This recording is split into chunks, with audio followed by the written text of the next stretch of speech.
नमस्कार, जय हिंद प्यारे बच्चों। आज जो हम टॉपिक लेकर आए हैं वो है भारतीय राजव्यवस्था यानी कि इंडियन पॉलिटी। ये क्विक रिवीजन होगा आपका। महत्वपूर्ण 150 से अधिक अनुच्छेद आपको इसमें देखने को मिलेंगे। प्रस्तावना से जुड़ी हुई चीजें देखने को मिलेंगी। मौलिक अधिकार, डीपीएसपी, मौलिक कर्तव्य, संघ सरकार, राज्य सरकार, स्थानीय सुशासन, केंद्र राज्य संबंध, वित्तीय और संपत्ति से जुड़े प्रावधान, सेवाएं, चुनाव, विशेष उपबंध, आपातकाल, विविध संशोधन और अनुसूचियां। तो इतने टॉपिक हम आज के इस वीडियो में कंप्लीट करने वाले हैं। बहुत ही अच्छा रिवीजन होने वाला है आपका, तो वीडियो अंत तक जरूर देखिएगा। और ये मेरी गारंटी है, आपका पेपर इससे बाहर नहीं जाने वाला है। जितना कुछ भी पेपर में पूछा जाता है आज के इस वीडियो में संकलित करके लाया हूं, तो वीडियो अंत तक जरूर देखिएगा। तो आज की हम जो क्लास शुरू करेंगे वो प्रस्तावना से शुरू करेंगे। प्रियम्बल जिसको कहते हैं, संविधान का ये परिचय पत्र है। दर्शन और उद्देश्य इससे प्राप्त होते हैं।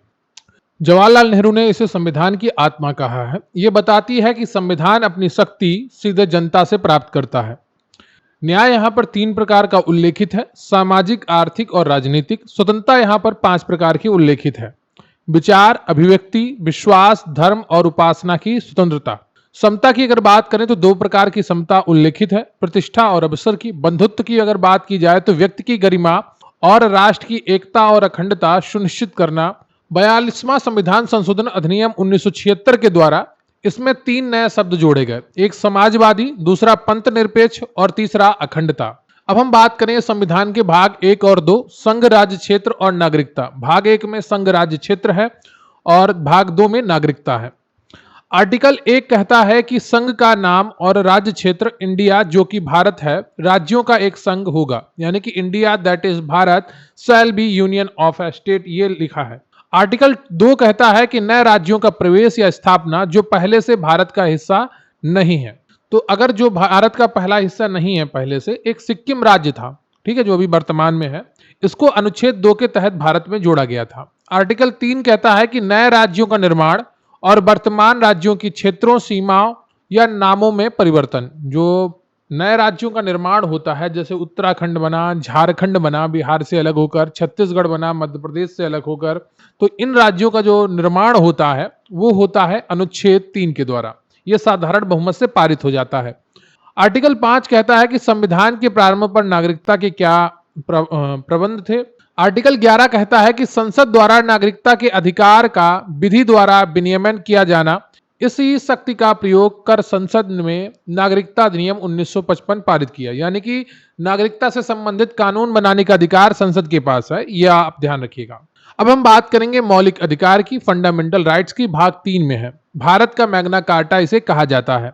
अनुच्छेद 12 में राज्य की परिभाषा वर्णित है। अनुच्छेद 13 में मूल अधिकारों से असंगत विधियां शून्य होंगी और न्यायिक समीक्षा।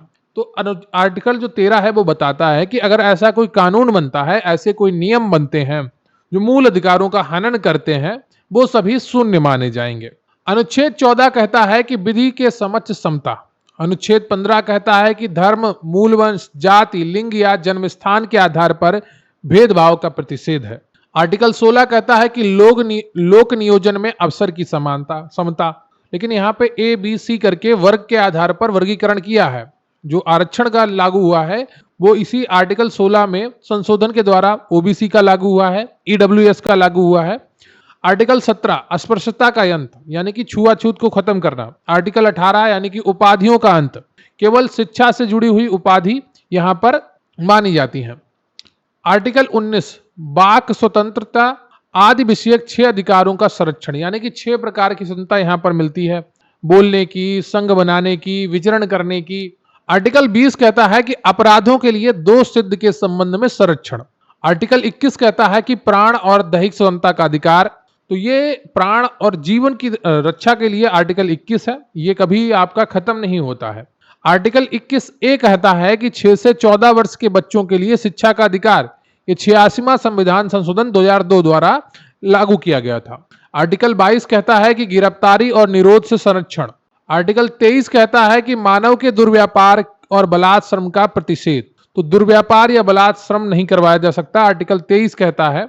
आर्टिकल 24 कहता है कि कारखानों में बालकों के नियोजन का प्रतिषेध। आर्टिकल 25 कहता है कि धर्म को मानने, आचरण और प्रचार करने की स्वतंत्रता। आर्टिकल 26 कहता है कि धार्मिक कार्यों के प्रबंध की स्वतंत्रता। आर्टिकल 29 कहता है कि अल्पसंख्यक वर्गों के हितों का संरक्षण। आर्टिकल 30 क्या कहता है कि शिक्षा संस्थानों की स्थापना और प्रशासन करने का अल्पसंख्यक वर्गों का अधिकार। तो जो अल्पसंख्यक वर्ग हैं वो अपनी संस्थान की स्थापना कर सकते हैं और उनका प्रशासन कर सकते हैं।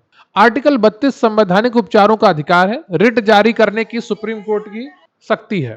ठीक है, तो ये इसको बाबा साहब ने, भीमराव अम्बेडकर ने संविधान की आत्मा कहा है। हमारा अगला टॉपिक है संविधान का भाग 4, राज्य के नीति के निर्देशक तत्व, जिन्हें डीपीएसपी कहते हैं।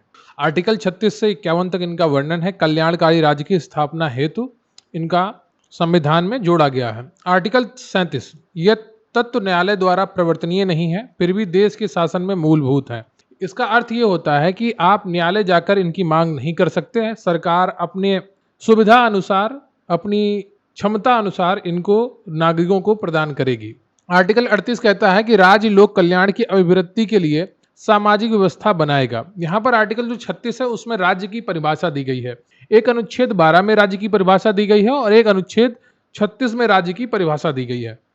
आर्टिकल 39A कहता है कि सभी नागरिकों को जीविका के पर्याप्त साधन प्राप्त करने का अधिकार है। ये ए यहाँ पर गलत लिख गया है। 39A में है समान न्याय और निःशुल्क विधिक सहायता। ठीक है, यह ध्यान रखिएगा, समान न्याय और निःशुल्क विधिक सहायता, 42वां संविधान संशोधन 1976। अगला अनुच्छेद है आपका आर्टिकल 40, ग्राम पंचायतों का गठन। अगला है आर्टिकल 41, कुछ दशाओं में काम, शिक्षा और लोक सहायता पाने का अधिकार। अगला अनुच्छेद है आपका आर्टिकल 43, कर्मकारों के लिए निर्वाह मजदूरी आदि का प्रावधान करना। आर्टिकल 43A, उद्योगों के प्रबंधन में श्रमिकों की भागीदारी, 42वां संविधान संशोधन 1976। आर्टिकल 43B कहता है सहकारी समितियों का बढ़ावा देना, 97वां संविधान संशोधन 2011। आर्टिकल 44 इंपॉर्टेंट है, बार बार परीक्षाओं में पूछा गया है, नागरिकों के लिए समान नागरिक संहिता यूसीसी। आर्टिकल 45 कहता है 6 वर्ष से कम आयु के बालकों की देखरेख और शिक्षा का प्रावधान। आर्टिकल 47 कहता है पोषाहार स्तर और जीवन स्तर को ऊंचा करने तथा लोक स्वास्थ्य का सुधार करने का राज्य का कर्तव्य। आर्टिकल 48 कहता है कृषि और पशुपालन का संगठन। आर्टिकल 48A कहता है पर्यावरण का संरक्षण और वन तथा वन्य जीवों की रक्षा, 42वां संविधान संशोधन 1976। आर्टिकल 50 कहता है कि कार्यपालिका से न्यायपालिका का पृथक्करण। आर्टिकल 51 कहता है कि अंतरराष्ट्रीय शांति और सुरक्षा की अभिवृद्धि। अब हम बढ़ेंगे भाग 4A की तरफ, जिसमें मूल कर्तव्यों का वर्णन मिलता है। इसमें सिर्फ एक अनुच्छेद है, आर्टिकल 51A, नागरिकों का दायित्व। आर्टिकल 51A, स्वर्ण सिंह की समिति की सिफारिश पर 42वें संविधान संशोधन 1976 द्वारा 10 कर्तव्य जोड़े गए थे। इसमें एक 11वां कर्तव्य और जोड़ा गया 86th अमेंडमेंट के द्वारा 2002 में। 6 से 14 वर्ष के बच्चों की शिक्षा का अवसर प्रदान करना, ये जोड़ा गया है। ये माता पिता का कर्तव्य होगा कि बच्चों को शिक्षा के लिए अवसर प्रदान करें। अगला जो हमारा भाग है वो भाग 5 है, जिसमें संघ सरकार का वर्णन मिलता है, द यूनियन गवर्नमेंट। आर्टिकल 52 से 151 तक कार्यपालिका, संसद और न्यायपालिका वर्णित है। आर्टिकल 52 कहता है कि भारत का एक राष्ट्रपति होगा। आर्टिकल 53 कहता है कि संघ की कार्यपालिका की शक्ति राष्ट्रपति में निहित होगी। आर्टिकल 54 राष्ट्रपति के निर्वाचन की बात करता है। आर्टिकल 61 राष्ट्रपति पर महाभियोग की प्रक्रिया की बात करता है। आर्टिकल 63 कहता है कि भारत का एक उपराष्ट्रपति होगा और आर्टिकल 64 कहता है कि उपराष्ट्रपति राज्यसभा का पदेन सभापति होगा। आर्टिकल 72 कहता है कि राष्ट्रपति के पास कुछ क्षमादान शक्तियां होंगी। आर्टिकल 74 राष्ट्रपति को सलाह देने के लिए मंत्रिपरिषद की बात करता है। आर्टिकल 75 कहता है कि मंत्रियों के बारे में अन्य उपबंध सामूहिक उत्तरदायित्व होंगे। आर्टिकल 76 भारत का महान्यायवादी attorney general of India, important है, बार बार परीक्षाओं में पूछा गया है। आर्टिकल 77 भारत सरकार के कार्य का संचालन किस प्रकार होगा उसकी बात करता है।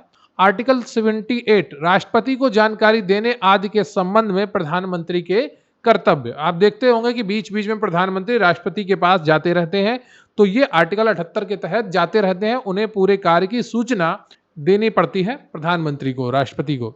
आर्टिकल 79 संसद के गठन की बात करता है। आर्टिकल 80 कहता है कि राज्यसभा की संरचना क्या होगी। आर्टिकल 81 कहता है कि लोकसभा की संरचना क्या होगी। आर्टिकल 79 में संसद के गठन की बात की गई है। संसद में 3 महत्वपूर्ण अंग हैं, राज्यसभा, लोकसभा और राष्ट्रपति। इन तीनों को मिलाकर भारतीय संसद कंप्लीट होती है। आर्टिकल 85 कहता है कि संसद के सत्र, सत्रावसान और विघटन की प्रक्रिया क्या होगी।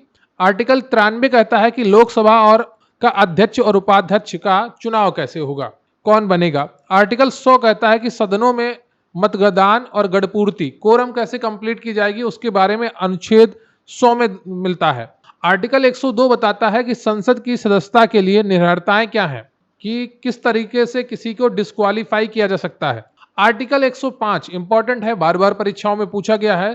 संसद सदस्यों के विशेषाधिकार क्या होते हैं, उनके बारे में जानकारी देता है। आर्टिकल 108 मोस्ट इंपॉर्टेंट है, बार बार परीक्षाओं में पूछा गया है। सदनों की संयुक्त बैठक, यदि किसी बिल पर दोनों सदनों के बीच में गतिरोध उत्पन्न होता है तो राष्ट्रपति दोनों सदनों की संयुक्त बैठक बुला सकता है और इसकी अध्यक्षता लोकसभा अध्यक्ष करता है। आर्टिकल 109 धन विधेयकों के संबंध में विशेष प्रक्रिया।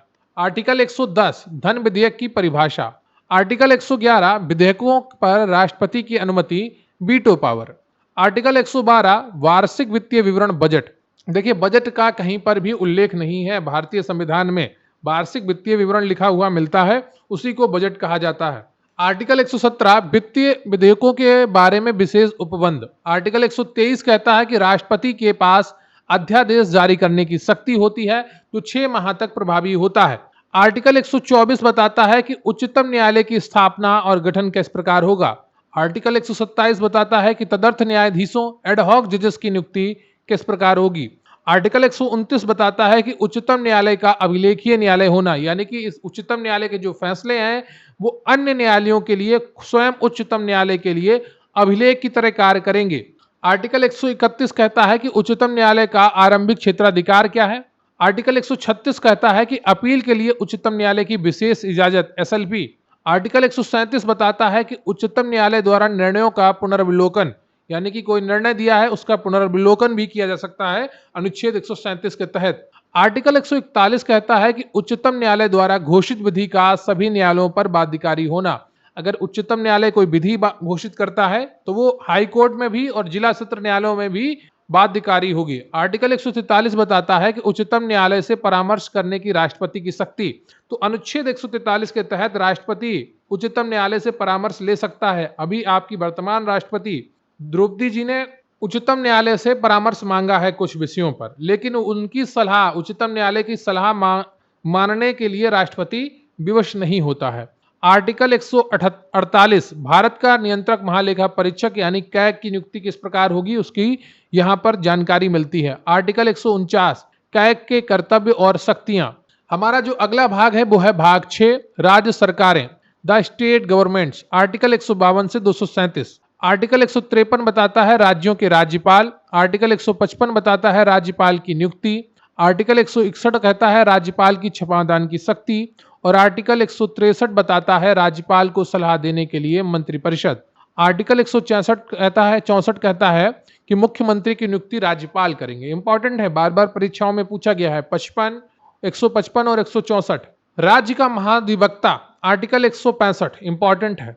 आर्टिकल 167 राज्यपाल को जानकारी देने आदि के संबंध में मुख्यमंत्री के कर्तव्य। जैसे प्रधानमंत्री जानकारी देता है राष्ट्रपति को, वैसे ही मुख्यमंत्री को भी जानकारी देनी होती है राज्यपाल को समय समय पर। आर्टिकल 169 राज्यों में विधान परिषदों का उत्साधन या सृजन।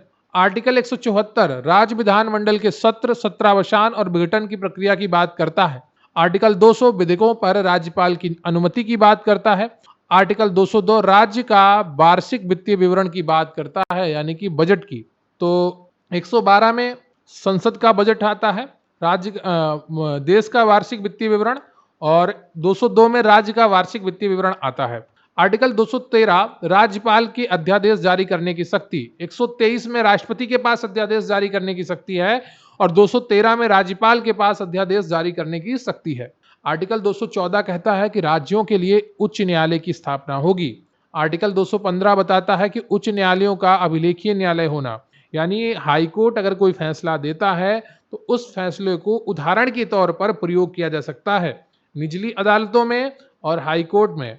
आर्टिकल 217 उच्च न्यायालय के न्यायाधीशों की नियुक्ति। आर्टिकल 226 रिट जारी करने की उच्च न्यायालय की शक्ति। आर्टिकल 233 जिला न्यायाधीशों की नियुक्ति। अगला जो भाग है वो भाग 9, 9A और 9B स्थानीय सुशासन के बारे में है। आर्टिकल 243, 243 जेड जी पंचायत, नगर पालिकाएं और सहकारी समितियां। आर्टिकल 243 ए ग्राम सभा के गठन की बात करता है। आर्टिकल 243 बी पंचायतों के गठन की बात करता है। आर्टिकल 243 डी पंचायतों में सीटों के आरक्षण की बात करता है। आर्टिकल 243 जी पंचायतों की शक्तियां और उत्तरदायित्व की बात करता है। आर्टिकल 243 आई पंचायतों के लिए राज्य वित्त आयोग की बात करता है। इंपॉर्टेंट है, बार बार परीक्षाओं में पूछा गया है कि पंचायतों के लिए राज्य वित्त आयोग की बात कहां पर मिलती है? आर्टिकल 243 आई में। आर्टिकल 243 के पंचायतों के लिए राज्य निर्वाचन आयोग की बात करता है। आर्टिकल 243 क्यू नगर पालिकाओं का गठन की बात करता है। आर्टिकल 243 डब्ल्यू नगर पालिकाओं की शक्तियों की बात करता है। आर्टिकल 243 जेड ए नगर पालिकाओं के लिए निर्वाचन की बात करता है। और आर्टिकल 243 जेड एच सहकारी समितियों की परिभाषा की बात करता है। 97वां संशोधन 2011। हमारा अगला जो भाग है वो है भाग 11, संघ और राज्यों के बीच में संबंध। आर्टिकल 245 से 263 तक ये वर्णित है। 246 में बात की जाती है कि 7वीं अनुसूची के विषयों पर कानून बनाने की शक्ति। अब 7वीं अनुसूची क्या है उसके बारे में हम बाद में देखेंगे जब हम अनुसूचियों को पढ़ेंगे। आर्टिकल 248 अवशिष्ट विधायी शक्तियां संसद में निहित होती हैं, यानी कि ऐसे विषय जिनको राज्य सूची या संघ सूची में जगह नहीं मिली है वो उन विषयों पर कानून बनाने की शक्तियां संसद में निहित हैं। आर्टिकल 249 राज्य सूची के विषय पर राष्ट्रहित में कानून बनाने की संसद की शक्ति, यानी कि राज्य सूची का कोई विषय है तो राष्ट्रहित में कानून बनाने की संसद की शक्ति है अनुच्छेद 249 के अनुसार। अनुच्छेद 250 कहता है कि आपातकाल में राज्य सूची के विषय पर कानून बनाने की संसद की शक्ति। आर्टिकल 252 बताता है 2 या 2 से अधिक राज्यों के लिए उनकी सहमति से विधि बनाने की संसद की शक्ति। आर्टिकल 253 कहता है कि अंतरराष्ट्रीय करारों को प्रभावी करने के लिए विधान बनाने की शक्ति किसके पास है? संसद के पास है। आर्टिकल 256 राज्यों की और संघ की बाध्यता क्या होगी उसकी बात करता है। आर्टिकल 257 कहता है कुछ दशाओं में राज्यों पर संघ का नियंत्रण भी स्थापित हो सकता है। आर्टिकल 262 कहता है कि अंतरराज्यीय नदियों के जल संबंधी विवादों का न्याय निर्णय। और आर्टिकल 263 कहता है कि अंतरराज्यीय परिषद का गठन, यानी कि इंटर स्टेट काउंसिल का गठन। हमारा अगला भाग है भाग 12, वित्त, संपत्ति, संविदाएं और वाद। आर्टिकल 264 और 300 ए तक ये वर्णित है। आर्टिकल 265 विधि के प्राधिकार के बिना करों का अधिरोपण न किया जाना। आर्टिकल 266 कहता है कि भारत की संचित निधियां कौन कौन सी हैं। आर्टिकल 267 भारत की आकस्मिकता निधि कौन सी है, ठीक है, इसकी बात करता है। आर्टिकल 275 कुछ राज्यों को संघ से अनुदान मिलने की बात करता है। आर्टिकल 279 है मोस्ट इंपॉर्टेंट। 266, 267, 279 ए, 280 ये सारे इंपॉर्टेंट हैं। 279 है वस्तु और सेवा कर, यानी कि जीएसटी काउंसिल की बात करता है। 101वां संविधान संशोधन 2016। आर्टिकल 280 वित्त आयोग की बात करता है, फाइनेंस कमीशन। आर्टिकल 300 वाद और कार्रवाइयां। आर्टिकल 300 ए संपत्ति का अधिकार विधिक अधिकार हो गया है। 44वां संविधान संशोधन 1978, उससे पहले ये मूल अधिकार हुआ करता था। अगला हमारा चैप्टर है भाग 14 और 14 ए सेवाएं और अधिकरण। आर्टिकल 311 सिविल सेवकों को पद से हटाया जाने की बात करता है। आर्टिकल 312 अखिल भारतीय सेवाओं की बात करता है, जैसे आईएएस हो गई, आईपीएस हो गई, आईएफएस हो गई। आर्टिकल 315 संघ और राज्यों के लिए लोक सेवा आयोग यूपीएससी एसपीएससी की बात करता है।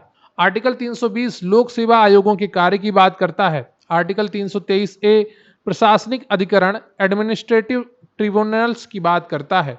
और आर्टिकल 323 बी अन्य विषयों के लिए अधिकरण की बात करता है।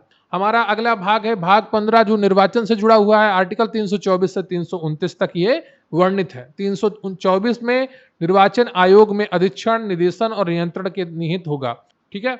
निर्वाचन आयोग का जो वर्णन है वो अनुच्छेद 324 में ही मिलता है। आर्टिकल 325 धर्म, जाति या लिंग के आधार पर भेदभाव के बिना मतदाता सूची का निर्माण होगा। आर्टिकल 326 वयस्क मताधिकार की बात करता है। आर्टिकल 329 निर्वाचन संबंधी मामलों में न्यायालयों के हस्तक्षेप का वर्जन करता है। अगला भाग है भाग 16 और 17 विशेष उपबंध और राजभाषा। आर्टिकल 330 लोकसभा में एससी एसटी के लिए आरक्षण इंपॉर्टेंट है। आर्टिकल 332 राज्य विधानसभाओं में एससी एसटी के लिए आरक्षण इंपॉर्टेंट है। आर्टिकल 335 सेवाओं और पदों के लिए एससी एसटी के दावे। आर्टिकल 338 राष्ट्रीय अनुसूचित जाति आयोग एनसीएससी की बात करता है। आर्टिकल 338 ए राष्ट्रीय अनुसूचित जनजाति आयोग एनसीएसटी की बात करता है। 89वां संविधान संशोधन 2003। आर्टिकल 338 बी राष्ट्रीय पिछड़ा वर्ग आयोग एनसीबीसी की बात करता है। 102वां संशोधन 2018। आर्टिकल 340 पिछड़े वर्गों की दशाओं के अन्वेषण के लिए आयोग की नियुक्ति। आर्टिकल 343 संघ की राजभाषा। आर्टिकल 350 ए प्राथमिक स्तर पर मातृभाषा में शिक्षा की सुविधाएं। आर्टिकल 351 हिंदी भाषा के विकास के लिए निर्देश। अगला जो हमारा भाग है वो है भाग 18 आपात उपबंध की ये बात करता है। आर्टिकल 352 राष्ट्रीय आपात की उद्घोषणा की बात करता है। आर्टिकल 355 बाह्य आक्रमण आंतरिक अशांति से राज्य की संरक्षा करने का संघ का कर्तव्य की बात करता है। आर्टिकल 356 राष्ट्रपति शासन जो राज्यों में लगता है। आर्टिकल 358 आपात के दौरान अनुच्छेद 19 का निलंबन की बात करता है। आर्टिकल 359 आपात के दौरान अनुच्छेद 20 और 21 को छोड़कर अन्य मौलिक अधिकारों का निलंबन बताता है। और आर्टिकल 360 वित्तीय आपात बताता है, ये अभी तक भारत में नहीं लगा है। 352 बाह्य आक्रमण या सशस्त्र विद्रोह। आर्टिकल 356 राष्ट्रपति शासन और आर्टिकल 360 वित्तीय आपात। अगला जो हमारा चैप्टर है वो भाग 19 और भाग 21 है। विविध और अस्थायी उपबंध जो संविधान में किए गए हैं। आर्टिकल 361 राष्ट्रपति और राज्यपालों का संरक्षण। आर्टिकल 365 संघ द्वारा दिए गए निर्देशों का अनुपालन करने में असफलता का प्रभाव राष्ट्रपति शासन का एक आधार है।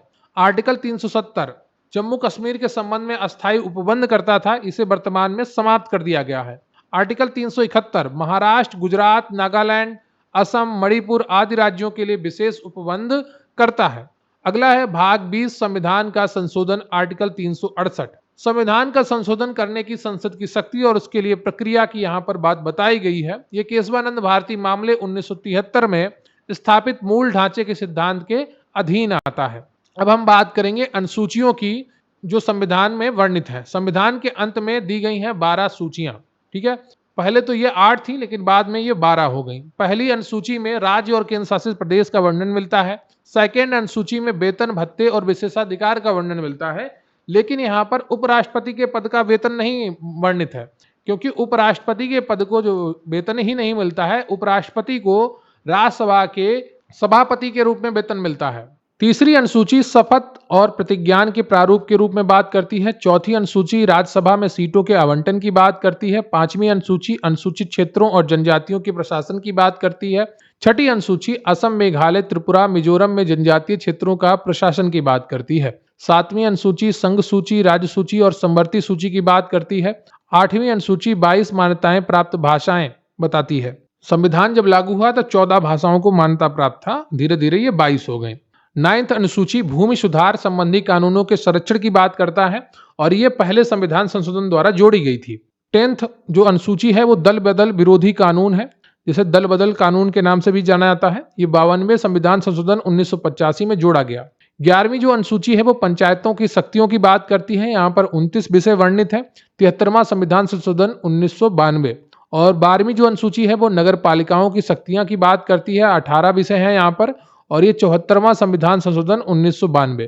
तो वीडियो को लाइक कर लीजिएगा, चैनल पर नए हैं चैनल को सब्सक्राइब कर लीजिएगा और अपने दोस्तों के साथ भी इस वीडियो को शेयर करिएगा, क्योंकि ये महत्वपूर्ण आर्टिकल हैं जिनको आज आपको कवर कराया गया है और ये आपका संविधान का क्विक रिवीजन था। उम्मीद करता हूं आपको ये पूरी क्लास पसंद आई होगी, आपने एक एक विषय को देखा होगा, एक एक विषय को समझा होगा। मिलते हैं फिर किसी अन्य वीडियो में, तब तक के लिए जय हिंद, जय भारत। कमेंट करके जरूर बताइएगा कि आपको ये वीडियो कैसा लगा।